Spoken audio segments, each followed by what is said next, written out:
Oke, jumpa lagi di materi kali ini kita masih membahas selanjutan mengenai get and boolean ya. Jadi yang belum melihat materi mengenai ini ini bagian yang ketiga ya. Bisa melihat bagian 1 dan 2. Bagian yang pertama kita membahas mengenai apa? Transistor sebagai saklar. Nah, kemudian kita berkembang ke bagian transistor logic N. Jadi dua transistor digabungkan menjadi logika N. Ya, logika N itu seperti apa?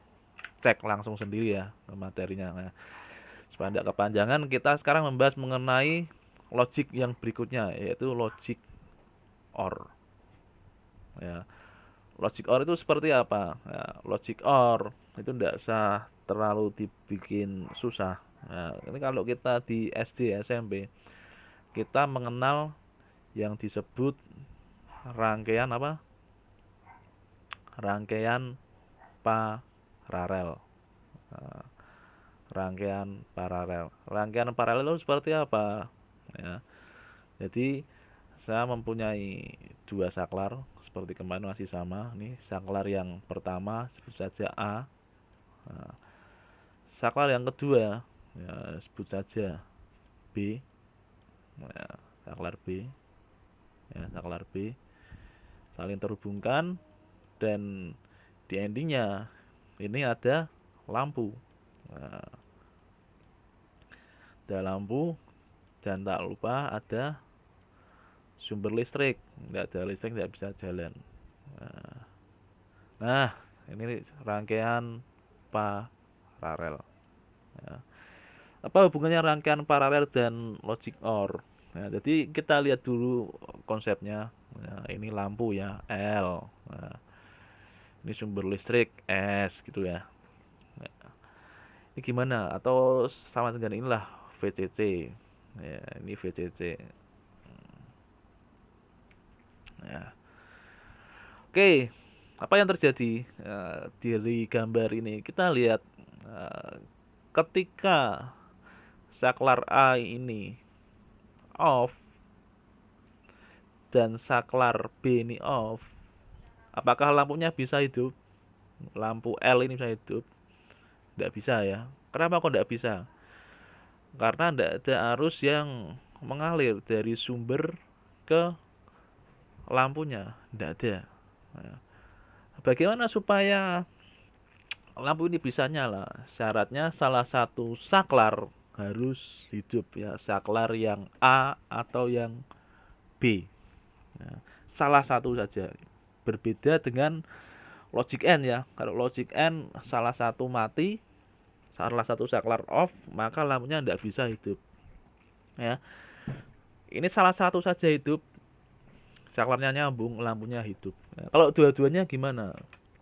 Satu aja sudah hidup, apalagi dua-duanya. Ya, semakin hidup malahan ya. Nah, kita sekarang bahas bagaimana kalau A saklarnya on. Berarti kan gini ya, tertutup gini. Apa yang terjadi? Arus mengalir ke sini ya.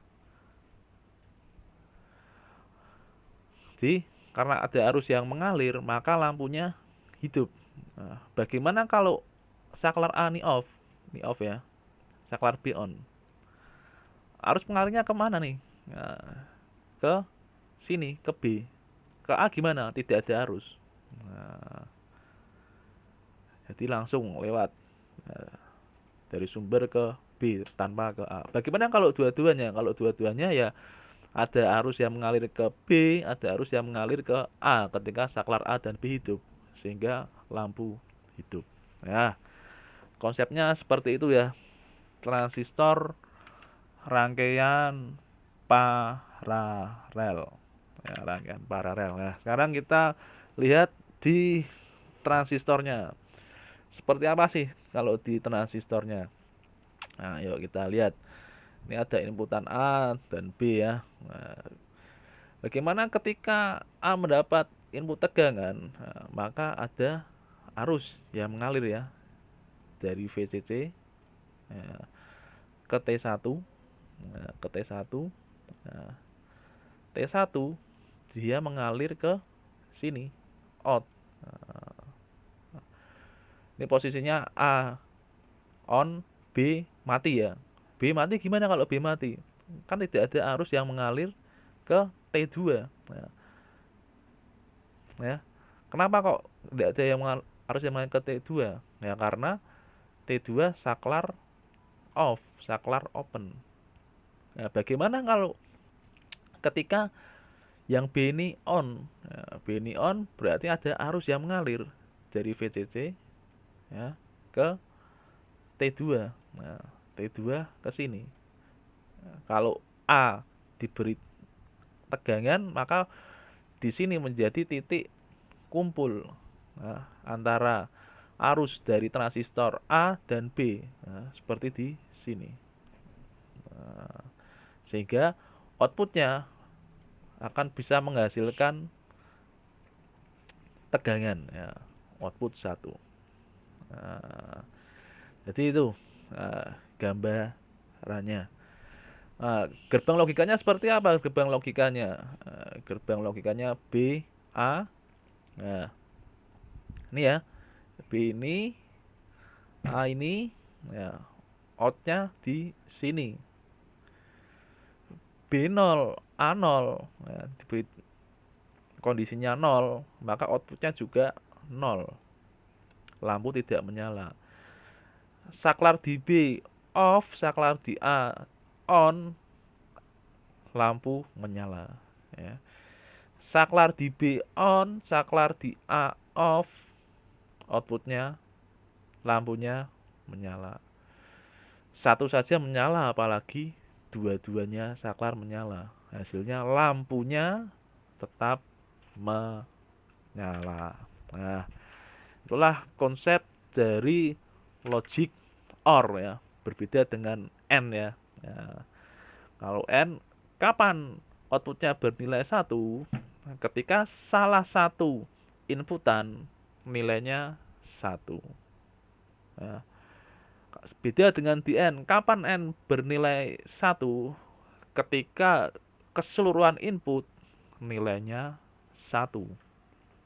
Nah, itu ya logic OR. Nah, sekarang gambaran gerbang logikanya seperti apa? Nah, gerbang logika OR itu seperti ini ya, simpelnya.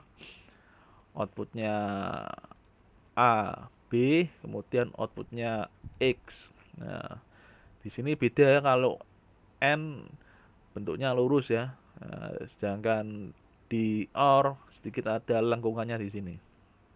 Ya. Gerbang logik kebenarannya ya, tabel kebenarannya sama ya seperti tadi ya. Ini X ya, bedanya ini out ya. Sama ya. Bernilai 1 jika salah satu inputannya bernilai 1, apalagi dua-duanya. Nah, gerbang logikanya seperti itu. Ya. Bagaimana untuk ESI-nya? Ya, kalau di ESI gerbang N, ESI-nya tipenya 7408. Nah, kalau di logic OR, ESI-nya 7432, logic OR. Nah, kakinya masih sama ya, kakinya ya. Nah, jumlahnya 14. Nah, ini gerbang, ini dari datasheet-nya ya. Nah, tabel kebenarannya juga sama. Pak, ini kok L, ini H. Ya, H itu high, L itu low. High itu apa high? High itu ketika nilainya 1. Low itu apa? Low itu ketika nilainya 0. Hampir sama saja. Nah, yuk kita coba membaca kaki-kakinya. Ya, kaki-kakinya kalau nomor 1 itu A. Ya, ini ya A. Kaki nomor 2 itu B. Nah, 3 apa? Output. Output itu apa? X. Nah, berarti kapan X bernilai 1? Ketika salah satu A atau B dikasih nilai 1. Ya, apalagi dua-duanya. Maka X akan bernilai 1. Ya. Ya. Lagi misalkan di kaki nomor 10. 10 itu apa? Input A. Ya. 9 itu apa? Input lagi B. Nah, outputnya apa? Kaki nomor 8 berarti X. Kapan X bernilai 1? Ketika salah satu atau dua-duanya A atau B bernilai 1. Ya. Jadi itu ya, logic OR diinterpretasikan di SI 7432. Ya gitu saja materi kali ini, kurang lebihnya mohon maaf dan jangan lupa untuk happy coding.